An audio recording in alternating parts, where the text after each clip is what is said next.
Hello everyone, this is Erik Bryant and welcome to the Erik Bryant Show, Episode 8.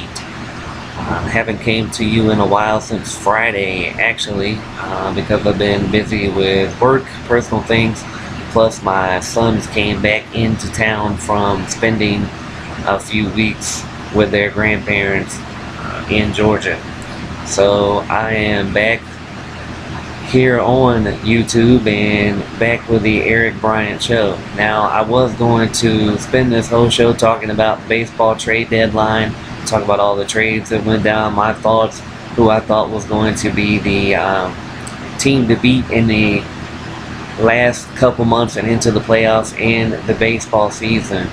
But because of everything that's went on in the past couple of days, especially what has went on today with this whole Chick-Fil-A thing, I already made a comment on my last show in part 2, but I'm going to go ahead and make a little bit more of comments here because of things that I've seen all over Facebook all day, the pictures of people lining up to get chicken sandwiches and stuff at Chick-fil-A, and the things that they've been saying about us about freedom of speech and things like that. I'm going to comment a little further on that. I have something very interesting to read to those who were standing in line all day, or standing in line for however long you were in line, to try and prove your point, whatever the hell that is. I just want to read this really quick and then I'll comment on it, and after I'm done reading it, I want to know if any of the people that were in line, I'm sure there still will be because there's ignorant people all over the United States, but I just want to know if there is still going to be people who are proud to stand in line and who still feel the same way that they felt before hearing this. Saw this on Facebook. It says former GOP presidential candidate Mike Huckabee decreed Wednesday, August 1st to be Chick-fil-A Appreciation Day. The former Republican governor of Arkansas says he has been incensed at the assaults on the Chick-fil-A company because the CEO, Dan Cathy, made comments recently in which he affirmed his view that the biblical view of marriage should be upheld. Of course, not one word of that is accurate, not even that Dan Cathy is the CEO, his dad is. And if you're standing in line waiting for your chicken sandwich and waffle fries, why not take a moment to learn about what Chick-fil-A really does? And even if you're opposed to same-sex marriage, what your money is buying, or what it has bought today. Here are 5 reasons why Chick-fil-A isn't what you think. Chick-fil-A has donated at least $5 million. Before I go on, I just want to say these things are facts. They're proven facts. They're not opinion. These 5 things are facts. Chick-fil-A has donated at least $5 million to organizations, including a certified hate group that, among other things, depict gay people as pedophiles, want to make gay behavior illegal, and even say gay people should be exported out of America.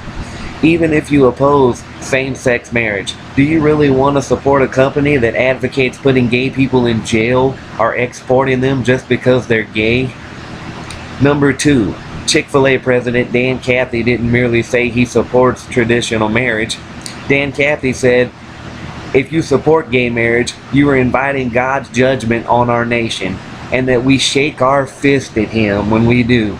Dan Cathy also said same-sex marriage is the result of a deprived mind and called it twisted up kind of stuff. Even if you don't support same-sex marriage, do you really think gay marriage is inviting God's judgment on our nation? Do you? Haven't we all heard enough blame from those who claim to speak for the Lord, like after Katrina or more recently after the shooting in Aurora, Colorado?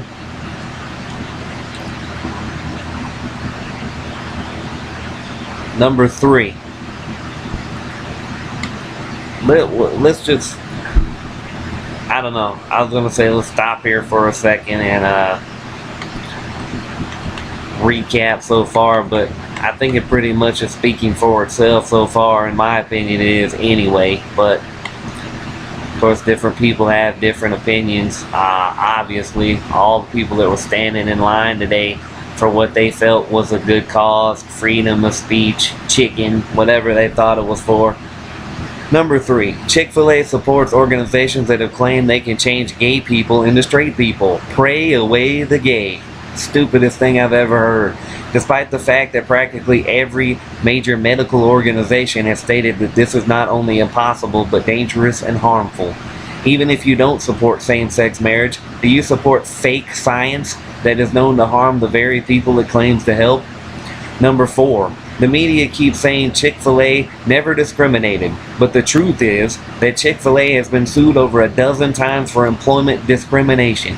That's what a leading business publication, Forbes, stated in 2007 when they also called Chick-fil-A a cult and reported that Chick-fil-A's founder and CEO, Truett Cathy, said he wanted to hire married people because they are more industrious and productive. Truett Cathy has also said he would probably fire someone who has been sinful or done something harmful to their family members. If he's going to fire sinners, Chick-fil-A wouldn't have any employees because for all you Christian people out there, we're all sinners. Nobody's perfect. I wish people would understand that. Anyway, even if you don't support same-sex marriage, do you want to support what some call a cult whose CEO says he would fire employees for being sinful? Number 5, Chick-fil-A is just exercising their First Amendment right by running a business based on the Bible, right? Wrong. There's a line between the free exercise of religion and violating the law. If Chick-fil-A is violating the law by discriminating against gay people or by firing women so that they can be stay-home moms, as one woman who is suing Chick-fil-A says in court documents, that's not exercising religious expression or free speech, and that's not a First Amendment issue.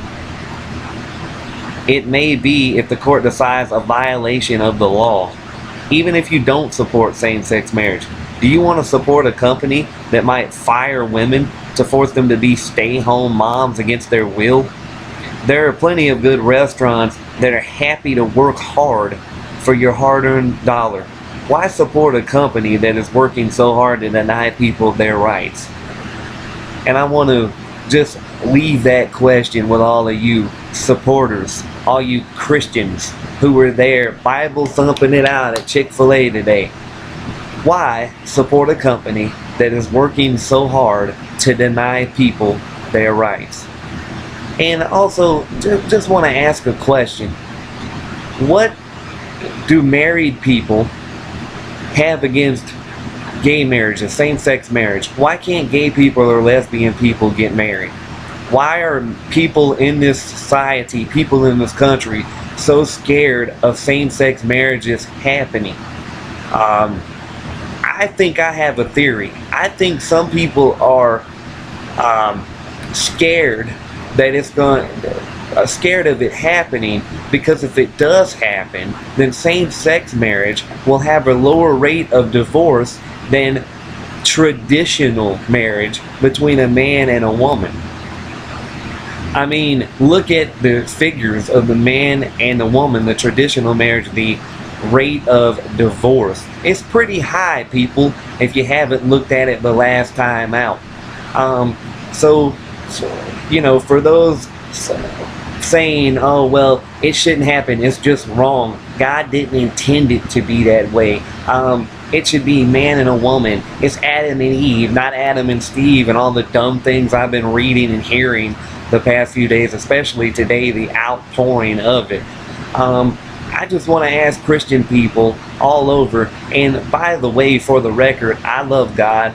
I consider myself a Christian. I believe in God. I'm not an atheist by any means, but Christians, hypocritical Christians, which I come across a lot and have come across a lot more and more as the days go by, are reason why I don't really care to go to church every Sunday, or reason why I know that even if I don't go to church, I'm still a child of God, because I believe in God. I love God. I don't have to be in the pew every Sunday like some of these people think and believe. Oh, if you don't go to church, you're not going to heaven. Says who? Where is that in the Bible? Where does God say, thou shalt go to church every Sunday, or you won't be in my kingdom when you die? I've never read that, because it's not in there.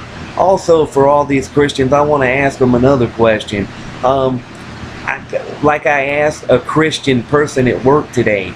I asked her, "You're a Christian. You go to church every Sunday?" She said, "Oh yes, I do." I was like, "So you own a Bible?" It might be a crazy question for such a great devout Christian, but you own a Bible, right? She said, "Oh yes, I've read it several times."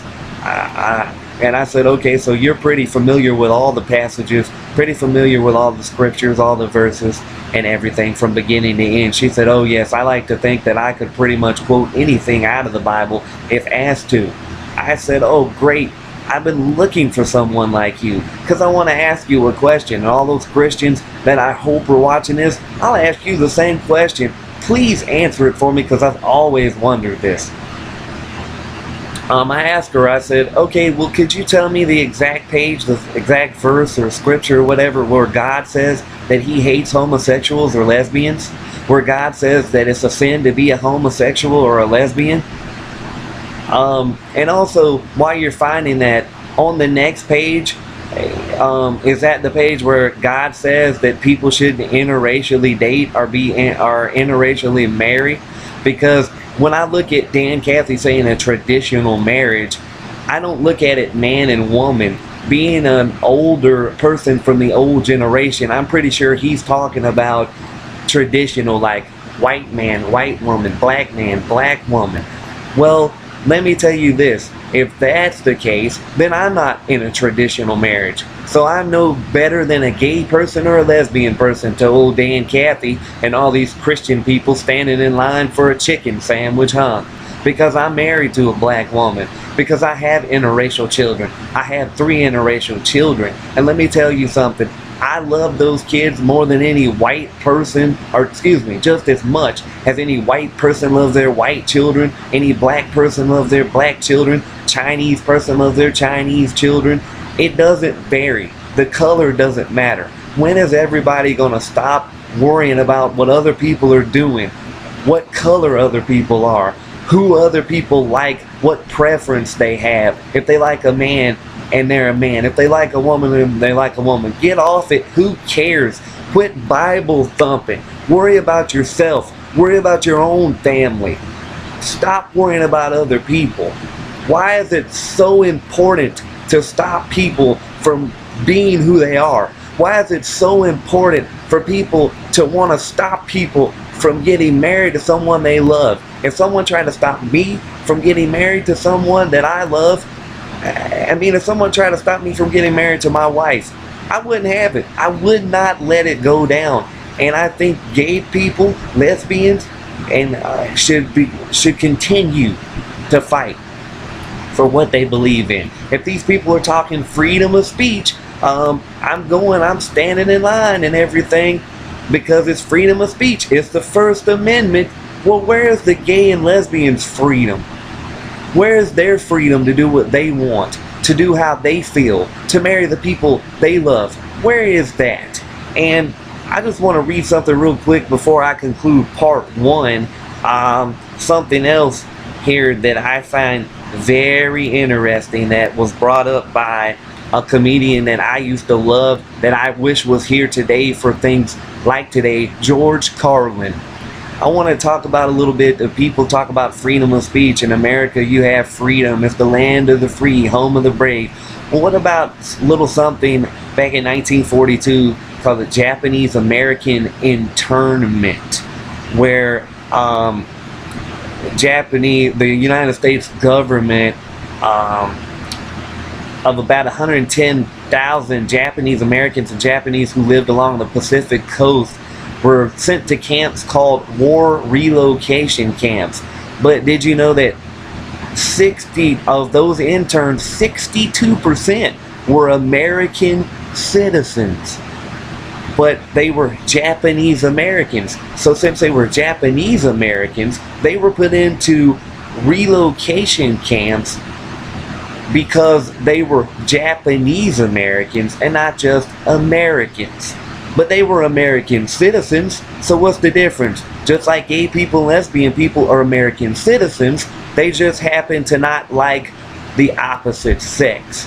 But I'm done with part 1. I hope you all think about that while I take a break and get ready for part 2.